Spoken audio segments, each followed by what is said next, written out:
everyone, and welcome. We're going to tackle 5 of the most common and maybe most important words in English. They look super simple, right? But getting them just right, that's the key to sounding totally natural. Have you ever found yourself pausing, thinking, should I say was or were, or maybe is or are? Yeah, it gets a little tricky, and it's something everyone struggles with. But don't you worry. By the time we're done here, you are going to be a pro at this, I promise. All right, first up, let's talk about the present. How to talk about things that are happening right now. Let's get into it. Okay, so let's break this down. It's all about matching the right word to who or what you're talking about. Super easy rule. I always goes with am, no exceptions. Now, if you're talking about just one person or one thing, like he, she, or it, you're going to use is. And for more than one person, or if you're talking to you, you'll use are. And check this out, it's like a little time machine. Just by swapping one tiny word, you can jump from the present to the past. See that? I am a student is right now, but change am to was, and suddenly you're talking about last year. It's that simple, but man is it powerful. Okay, so we've got the present down. Now let's hop in that time machine and go back to the past. This is where was and were come into play. They're the words we use to tell stories about what happened yesterday or last week or whenever. And you know what? The past tense is actually even simpler. You only have 2 choices. For one person or thing, so I, he, she, or it, you'll always use was. For more than one person, we or they, or when you say you use were. So, he was at home, but they were in the office. See how that works? Super straightforward. All right, you're getting really good at saying what is true. But what if you want to say something isn't true? Let's figure out how to make these sentences negative. Okay, get ready for maybe the easiest rule in all of English. Seriously, to make a sentence negative, you just add the word not right after the verb. That's it. Is becomes is not. Were becomes were not. This rule works every single time. Now you can say is not and are not, and that's perfectly correct.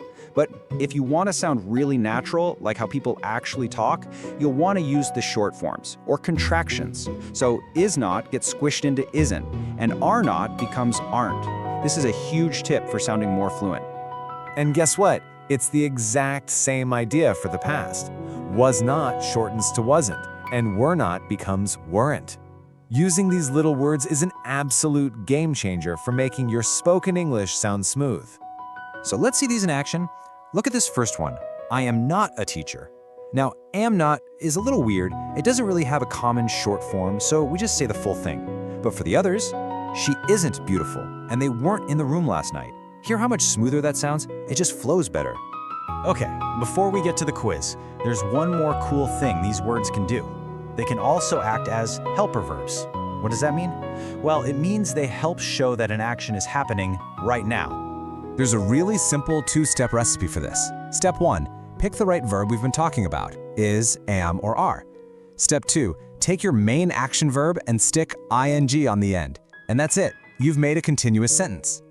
Let's look at an example. Nid is eating a sandwich. See what's happening here?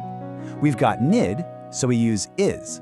Then we take the action, eat, and add ing. Boom, is eating.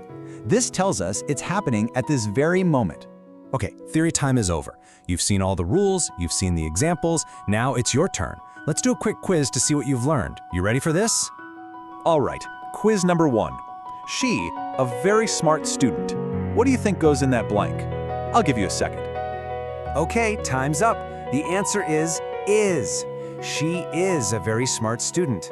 We use is because she is just one person, and we're talking about the present. If you got that one, awesome job. Okay, next one. We at the library yesterday. Ooh, there's a big clue in that sentence.